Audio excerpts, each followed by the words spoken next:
You found the skeleton. How would you tell it's a dinosaur? You personally, how would you decide?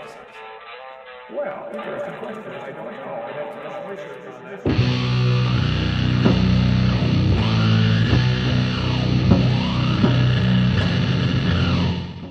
Hey there, YouTube, the Dapper Dinosaur here.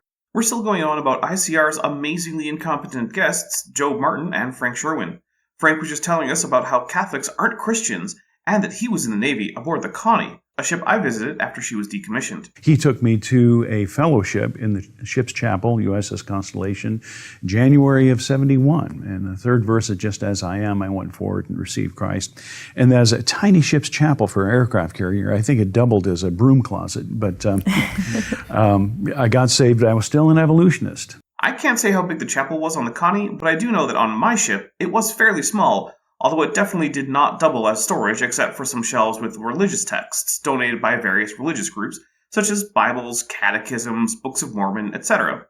These were there for the taking, and it's how I got my copy of the Catholic Catechism, the Book of Mormon, and the Pearl of Great Price. Still an evolutionist. I couldn't bring myself to believe in the opening chapters of Genesis. I bet if someone asked him at the time, he would have said that yes, he did believe in the opening chapters of Genesis, but that he didn't think they were written as literal history. And there are good reasons not to believe those chapters in that way. But when I was working on the jet engine shop, working on these big J79 engines that went into the Phantom II and all that, somebody had left a little booklet on the jet engine test stand called Have You Been Brainwashed by Dwayne Gish. Let's see if we can't find that online. And of course we can. It's a 1974 comic by Dwayne T. Gish. It starts off with Gish basically jerking himself off about how most students probably are just waiting to hear anything anti-evolution, and how he's going to break all audience turnout records at whatever school he talks at. He then conflates abiogenesis with evolution, because of course he does. He just lies about the fossil record, because again, of course he does. He says that we should have fish with legs today, ignoring all the walking fish that do in fact exist today. He says that Archaeopteryx wasn't transitional because it had wings and could fly, even though it probably couldn't fly, just glide. He pretends that differences in rib count of fossil equids means that they couldn't have evolved from each other, even though the modern horse has intraspecific variation in rib count. He lies about the fossil record of Giraffidae, and even just pretends that the okapi wasn't known when it had been discovered some 73 years prior, also that he can say there are no short-necked giraffes. He lies about basically all the fossil hominins known at the time, always giving the cutesy common names popular in creationist circles like Peking Man and Java Man. He thinks that the Piltdown hoax and the Nebraska Man misidentification are somehow embarrassing for scientists today. Then it's time for big numbers, therefore God, specifically in the form of, what are the chances of a protein forming by chance? Ignoring that they do not in fact form by chance, and that he, like those who came after him, never bothered to determine the fraction of sequence space with function, assuming it to always be 1 over n, where n is the number of amino acids in the protein, even though we know for a fact that's not true, simply for the reason that just in humans, most proteins have many variations in amino acid sequence. Then we jump right into lying about the second law of thermodynamics. After that, it's some fine-tuning arguments about how life on Earth requires Earth to be just so, ignoring the fact that life adapted to Earth, and that in the past the conditions on Earth have been different, and when there were rapid changes, that life that existed didn't do too well. Then it's just an altar call in book form. Basically, the thing is a shotgun of all the worst creationist arguments, including many, such as the long neck of the giraffe, that modern creationists tend not to use because of how bad they are.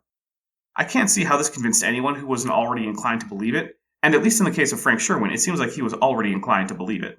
And I didn't know who this guy Gish was, but I read the booklet and I was amazed of the scientific evidence against evolution and the scientific evidence in favor of creation. None of either of which are actually in that pamphlet.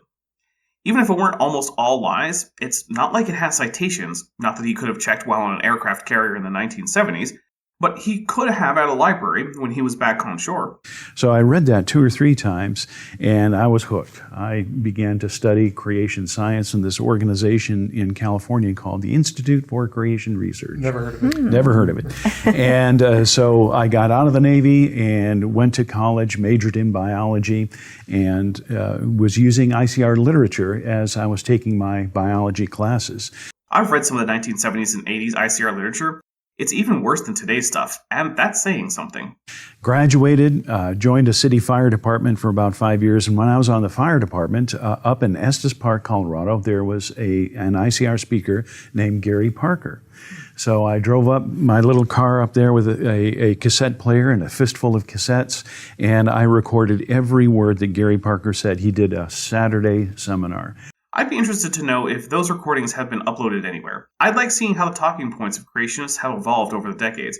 Back in the 70s and 80s, they were still rejecting evolution, unlike most modern creationists who rely on it so they can pack all the animals into the ark. He spoke hour after hour after hour, took a lunch break, then he spoke again until finally his host has to get up and said, listen, we got to be out of here 2 hours ago. And so I had all of these tapes of Gary Parker with his lectures, and for the next year and a half, I listened to those tapes. I can still say them today because I listened to them. And so, but did Sherwin also do things like investigate the claims of the actual scientists in the relevant fields? Did he check the papers they were writing? Did he do any critical analysis of the creationist texts and speeches he was consuming? Not that I can tell. So we have a man who wants to believe reading nothing but stuff that reinforces his bias, and suddenly, lo and behold, he's a creationist. Neither surprising nor actual evidence of how amazing and convincing decades-old ICR material was. I'll admit that even if he had wanted to, back in the 70s and 80s, it was a lot harder to fact-check ICR, but he doesn't even seem to have tried. The Lord led me to quit the fire department to go to the University of Northern Colorado, get my master's degree in invertebrate zoology. And so I got into parasites and discovered a new species, named it Equaria coloradensis, and so got my master's degree and then just went on from there. Okay, that's pretty cool. I won't lie. It's interesting, the similarity in the stories, and also I was wondering maybe someone who never had an evolutionary belief. So this is coming from someone who's never fully indoctrinated into evolution. What is it that makes, this is to both of y'all, what is it that when you first become a Christian, what makes it so difficult to push the evolution aside? What makes that so hard? Why is that so insidious even? Probably the mountains of physical evidence for evolution as a process and for common ancestry. It's kind of the same reason that most people who become Christians don't jettison heliocentrism or the globe, even though if they really did want to take the Bible as literally as ICR pretends to, they'd have to do both of those things. Well, that's a good question. And it is hard. Well, at least it was for me. And it's because we've been brainwashed. Mm-hmm. It has changed the way your brain works. It literally has done something to your brain. I'm going to need a citation for that one, my guy. And you have to work through that. I still find myself from time to time talking about creation using evolutionary terms. That's scientific terms. Just say that. And I don't even catch myself sometimes. It's like it's just built into us because everything about Satan's world system is deception. Wow, so not only is Satan hiding apparently the majority of the world's animals from people, but also he's the one telling scientists what jargon to use. And despite this, people, like our two speakers here, manage to become Christians without rejecting all that work of Satan. Satan might be the worst bad guy imaginable if this lore were correct. And when deception is there, it can be very complete. And so it's only by God's grace that we get pulled out of deception. So it's God's grace and His Word. So there's no compelling evidence for creationism is what he's telling us. Well, good to know. Actually, the thing that pulled me into being a Christian was John 3:16. And here I thought it was him abusing his military rank to sexually harass a subordinate, because that's what he said it was. And I don't have time for this whole explanation of John 3:16. Dr. Sherwin, how about you? Well, after I listened to those tapes by Dr. Gary Parker, he went through a testimony very much like Job and I did, and he was teaching evolution, and he was challenged by some of his students and all. Was it the way Dr. Martin was teaching it? That is, as a non-specialist to non-specialists who don't really need to know it? Well, let's see. His doctorate is not a PhD, but an EDD. That is, he's got a doctorate in how to teach biology and geology. He got his degree from Ball State University in Muncie, Indiana. I'm honestly having trouble figuring out what he taught to students, but it does seem like it was probably biology, that being where his degree is. As I'm writing this, it's basically the first time I'm ever hearing about him. And so that really made a mark with me. And so when I listened to those tapes over and over again, it made sense of what he was saying. And I had already had my degree in biology. And so many of the questions I had as an undergraduate in biology, Gary Parker answered in that whole Saturday seminar. Sure would be nice if we got an example of that question that Mr. Sherwin had for Dr. Parker and the answer he was given. It could help us assess the quality of the information Sherwin was getting. You know, like when Dr. Martin told us about the Gish tract he read. So then I went and read it. Alas, I don't think that will happen here. But then when I went to graduate school, my major professor was also a militant atheist. And I thought, if he's going to be my graduate professor, I think I should let him know, that I was at least a Christian. And so I told him that. And I remember he sat back in his squeaky office chair and he ruminated. He kind of thought for a while. He said, well, okay, as long as you understand I'm an atheist and I require all of my students to take a course in evolution. This sounds like a conversation that's being misreported. A more likely scenario is that Sherwin went to the professor to tell him he was a creationist, and the professor said that he'd still have to take a course in evolutionary biology. I can't say for certain what happened in this case, but I know biology professors, both theist and not, and what he's reporting certainly wouldn't be what happened in their offices, but the version I suspect happened certainly is. I don't know, maybe times have changed. So this is a 500-level course in evolution, not some little undergraduate thing. This is the hardcore evolution class. Well, by that time, I felt that I knew enough about creation science and all. And I said, that's fine. I would have taken it anyway just to see what it was. Well, the class turned out to be really an advanced genetics class. And we talked a lot about natural limits to biological change.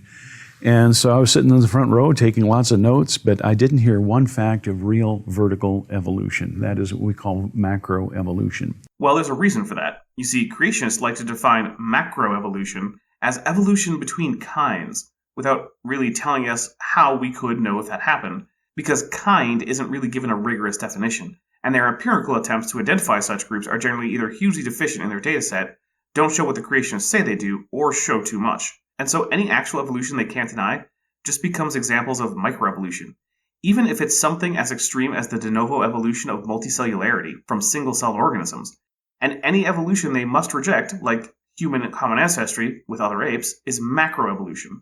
So of course he didn't see macroevolution. Creationists can't see macroevolution, even when it stares them in the face. And so that was kind of an eye-opener for me, that so much was philosophical indoctrination, but without, here's the empirical evidence that shows that we came from a fish. It wasn't there. Tell you what, here's some of it.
As I'm listening, I think a lot of people would say evolution has nothing to do with religion.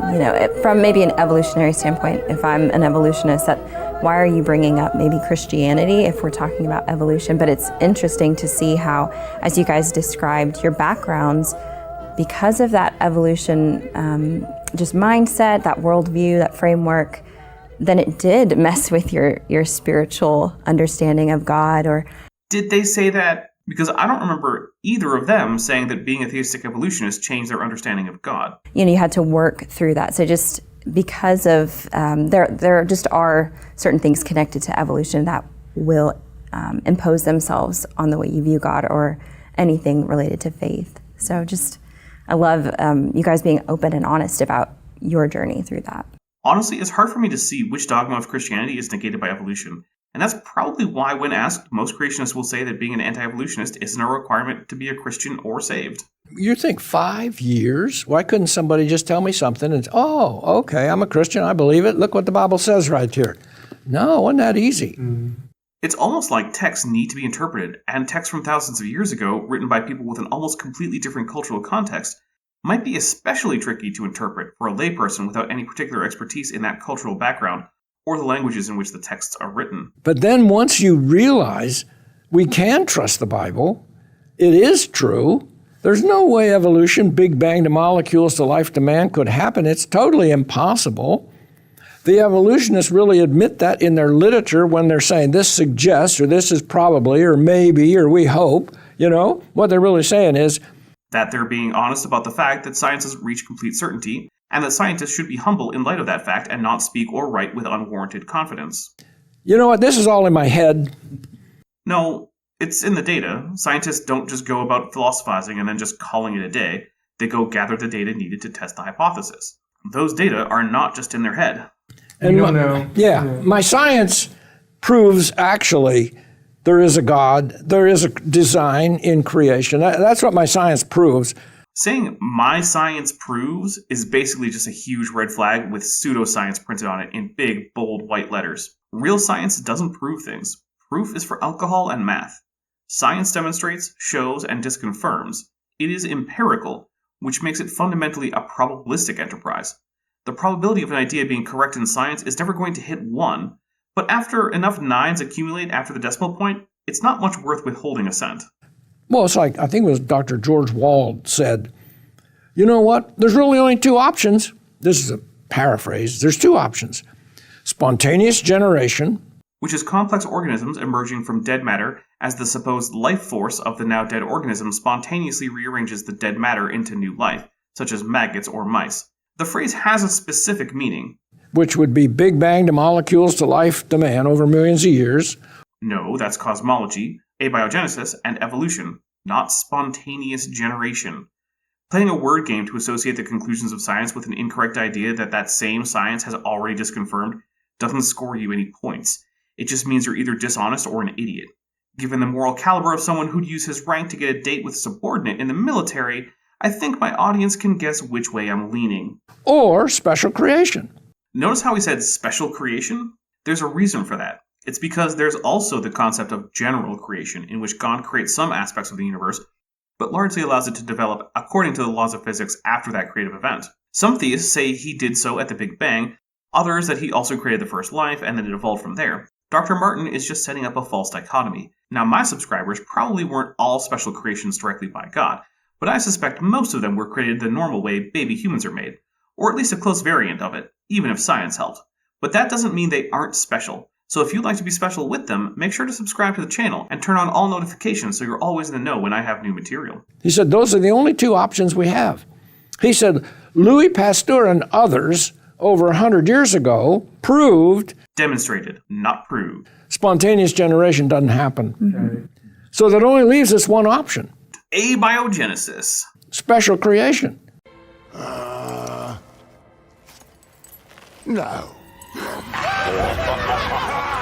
It also leaves abiogenesis plus evolution and various forms of general creation. But he says, I refuse philosophically to believe in God, so I'm here. It must have been spontaneous generation, even though all the science says it can't be. Well, first, not all scientists are godless atheists. And second, it's true that none of the science says it can be spontaneous generation. It's other things, like the Big Bang, nucleosynthesis, concretion, abiogenesis, and evolution. Going back to the first point, this is not a fight between atheism and Christianity, as if those were the only positions one could take. This is a fight between science and the majority of religious people, scientists or not, and a fringe of religious extremist conspiracy theorists, exemplified by Dr. Martin here. In case anyone here isn't clear on this, yes, I am saying that young Earth creationism is not science. A young Earth creationist could be a scientist, but it's not likely, and if they are going to do so in science in a field related to young Earth creationism, they're either going to fail or have to knowingly say things that they believe to be false. So you pray for people like that. Well, he's already dead, but I mean, evolutionists, we pray for them because we're bumping into them all the time. Right. Feel free to pray for me. If there's someone listening, either they are inclined to do well by me or not. I can't control it. But I doubt they are going to decide on the basis of someone's prayers that they should deceive me about science. If there's no one listening, then it's a waste of your time, not mine. That being said, if you do pray for me, I appreciate that you have a concern for me you thought worth bringing to the most powerful entity you believe to be real. And we have little animal cards. We made little animal card tracks. And like on our last trip, there was a rest stop, and here's this Buddhist monk. Well, they intimidate me. I've met a fair few Buddhist monks in my travels, and never did one of them seem intimidating.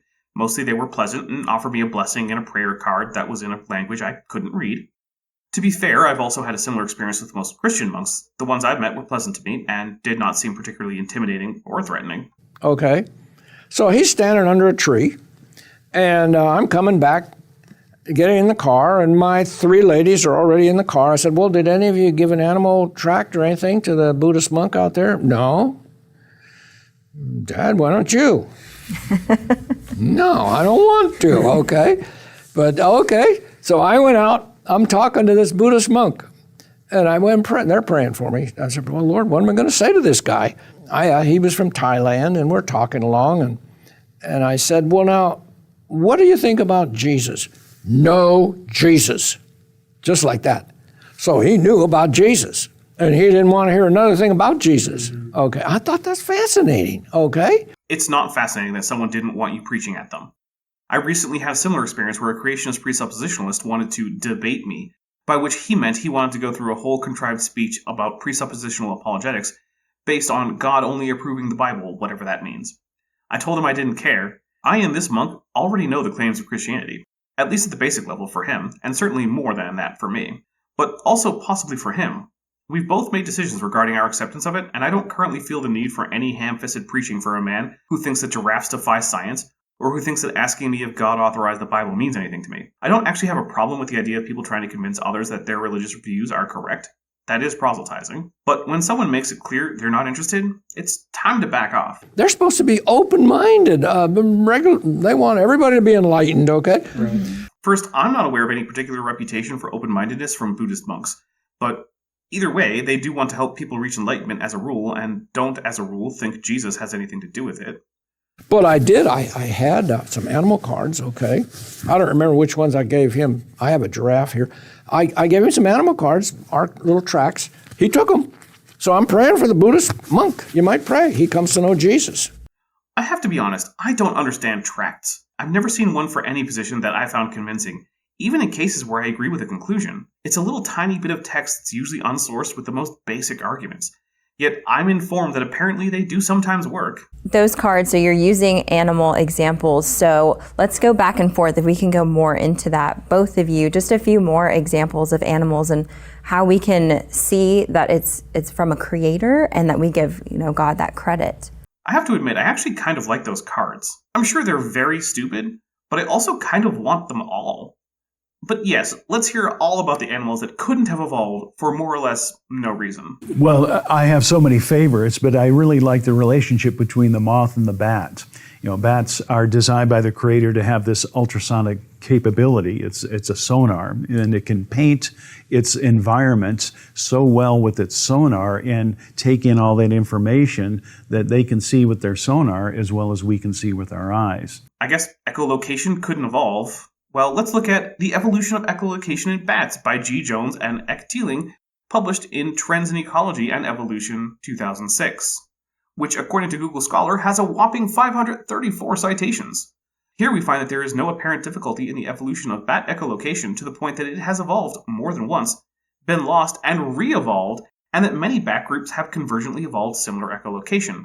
In A Bony Connection Signals Laryngeal Echolocation in Bats, by Nina Velska et al., we also learned that an extension of the stylohyoid bone, such that it contacts the tympanic bone, is found in all laryngeally echolocating bats, and never in other bats.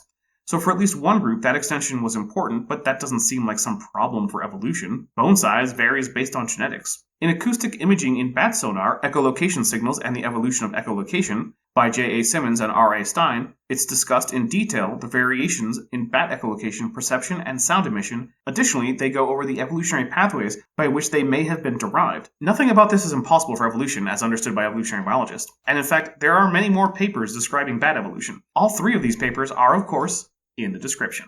But as the infomercial says, wait, there's more. Because as this bat is sending out its sonar impulses, it's so loud that it's coming from its nasal region that it could hurt the eardrum. And so the creator, with his design properties, has made the moth to have a special skeletal muscle in the eardrum of the bat. And so as the bat sends out an ultrasonic pulse, which is in almost a millisecond, this skeletal muscle contracts in the inner ear that closes it off so it doesn't deafen itself by sending out these very high sonar pitches way beyond human hearing. Hey, that's the stylohyle and tympanic bones he's talking about. So let's see if this could evolve. Well, being able to hear is basal to mammals, so the first bats almost certainly could do it. In fact, mammals are rather specialized for hearing. So they were almost certainly excellent at auditory perception. Mammals are also almost universally known to make noises to communicate. So pre-bats would have almost certainly started with that too. If you're living in a complex 3-dimensional environment that includes caves, and you can fly, then any information from echoes is going to be useful, especially in the dark. So any mutation to associate echo information with spatial information is a positive. That right there sets up a selection pressure for more carefully modulated vocalization. As the volume increases, so too does the effective range of echolocation. But also in tandem, the potential damage to the internal ear increases. So along with increasing volume, methods to protect the ear are under selective pressure, and since the mechanism by which this is accomplished is the kind of thing that evolution can easily act on, the shapes and sizes of bones, I see no reason why this should be some kind of barrier. Basically, this whole talk is just, look at the trees, but instead of trees, it's various animals that are seen as subjectively cool in some way. And so it's able to paint its environment using that, and then this information is reflected back, all within a split second. So the bat, as it picks up something, like, for example, a delicious moth, which is nocturnal, the moth is trying to evade the bat homes in, and as the bat is homing in, on the surface of the wing of the bat are special receptors, pressure receptors, that has only been discovered in the last couple of years. So that as the bat is making its adjustments, course adjustments, these receptors are sending information up to the bat brain, which is one of the main reasons why it can make such critical adjustments in its flight within quite literally a fraction of a second. Okay, but hares in all mammals connect to the nervous system because they are sensitive to motion and pressure changes. So this isn't exactly something that bats are doing that's unique to them, it's common to all mammals, but bats are just doing a lot of it with a lot of precision. I don't see any reason why this is a problem for evolution. So it's all this information is coming in through the bat wing, coming in through the reflected information of the sonar, and all has to be purposed and put together in the little tiny bat brain within a fraction of a second so it can make its course adjustments. That is just absolutely incredible how, and time and chance and natural processes cannot explain how you could get a bat sonar. We have the megabats and the microbats. Well, there hasn't even been an attempt to argue that evolution couldn't account for echolocation. We've just been told that it's cool and impressive, but that's not an argument. And those are the two groups. One group having this ability for sonar. There is sonar, for example, in the cetaceans, the sea creatures, the mammals. And interestingly, odontocetes, which are the cetaceans that have echolocation, don't produce it the same way. They use a unique organ called a melon that is made of fat that acts as a lens to modulate sound signals. Also, both bats and odontocetes, or toothed whales, use a protein called prestin in their echolocation. But as evolution would predict, while the protein is the same in both groups, in amino acid sequence, they are about as different as they could be in terms of the underlying gene for the protein in each group. That is odd if you want to say there is common design, since you'd expect a designer to copy-paste the same genetics for the same protein, instead of just using different genetics, thereby mimicking convergent evolution. Which is also very, very unique. And it has a special structure in the head of the sea creature, like a porpoise or a dolphin, it's called a melon, and it has special oil that helps with the transmission of the information. Hey, we just talked about that. Neat. But also, does this different design result from a different designer? Maybe bats were created by Zeus and dolphins by Poseidon. That would at least account for the different design and genetics. And there's also some moths that can give sonar back to the bat to confuse it, Yeah. which is amazing. So they can talk back to the bat, tell the bat, go that way instead of this way. Yeah. Sonar all the way down. Yeah, that's fascinating. Okay, let's see. Can insects generally make sounds? Why, yes, they can. Can sound disrupt echolocation whether or not that was the original use of the sound? Why, yes, it can. Is the apparatus by which insects make noise subject to change with mutation? Why, yes, it is. Is there selection pressure to avoid predation by echolocating bats in moths? Why, yes, there is. Is this all that's needed for sound-based countermeasures to bat echolocation to evolve? Why, yes, it is. Well, my favorite animal is a giraffe. And it was one of the very first ones I studied.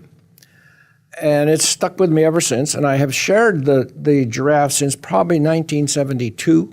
I will say that giraffes are cool. He then goes on about how allegedly various people have told him that him misleading them about giraffes kept them creationists in spite of the evidence. Now, that's not how he said it, but it's what happened if he's being truthful. However, other than saying that it's sad, I have no response to it. So the giraffe, 18 feet tall, bull giraffe, average. Powerful pump to pump the blood up that neck against gravity, okay? Like it weighs up to 25 pounds. It's like a big turkey in there, okay? And when it squeezes, it shoots that blood against gravity, and he does fine. Now he's going to bend his head down and get a drink of water. And the big heart goes squeeze, and the blood goes zoom, and it hits his brains and blows his brains out his ears. And he has to be thinking, I got a problem. When I bend my head down to get a drink of water, I blow my brains out. I don't think at that point he's thinking much of anything. So, of course, he doesn't blow his brains out. Why? Because as he bends his head down, our Creator, the Lord Jesus... Objection. Presupposes facts, not in evidence. When he's bending his head down, our Creator, Lord Jesus, built little valves, like little spigots in the artery that goes up the neck. They close. But the last pulse of blood is beyond that last valve, and it's under enough pressure to burst the little arterioles in the brain when his head is down. But the last pulse of blood doesn't go into the brain. The last pulse of blood goes whoop into like a sponge, the rete mirabilis, okay?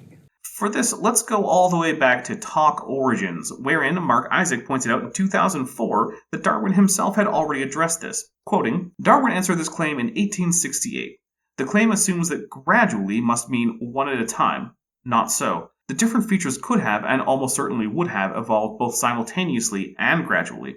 Partial valves would have been useful for reducing blood pressure to a degree. An intermediate heart would have produced enough pressure for a shorter neck.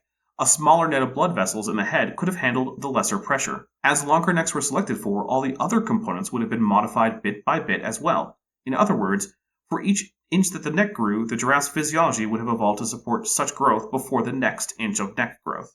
Or rete mirabilis, as some say. That expands. It's like a sponge. He doesn't blow his brains out. He gets his drink of water. Yep, but those valves are extensions of the blood vessel wall, and the so-called sponge is a network of further blood vessels. It's not like giraffes poofed a whole new organ system into existence that didn't have evolutionary antecedents. Now I see some wildebeest running toward him. He ignores them.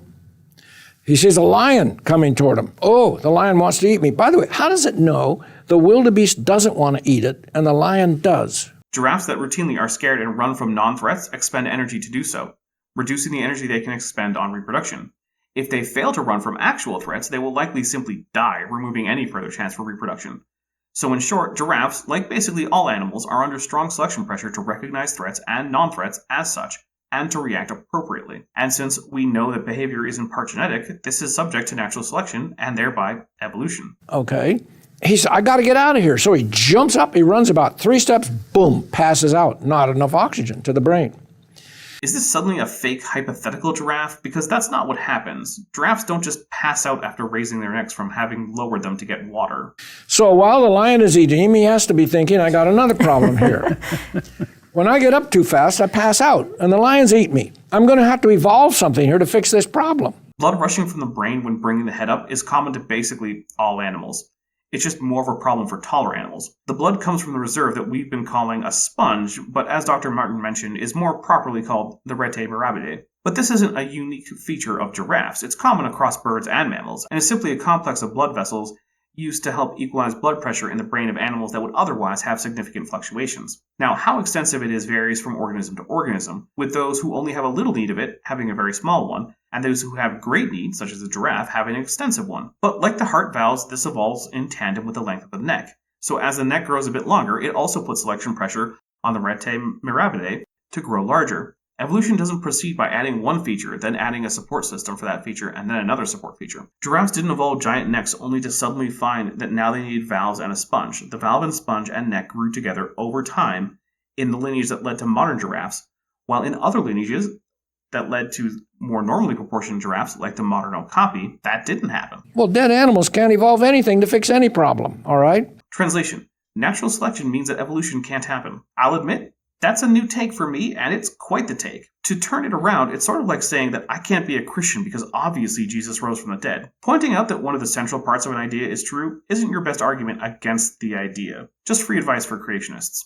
But of course he doesn't pass out, because as he brings his head up, those valves open, and by the way, you can't have a partially evolved valve, or he's dead. Wrong. A modern giraffe can't do that, but a giraffe ancestor with a modestly long neck can. Because even if they do not fully close, they will still act more or less like Tesla valves, reducing the flow rate, increasing the head loss, and decreasing the pressure at the brain. That's good enough for a giraffe with a neck, say, half as long as a modern giraffe's. Okay, so they had to be created fully functional.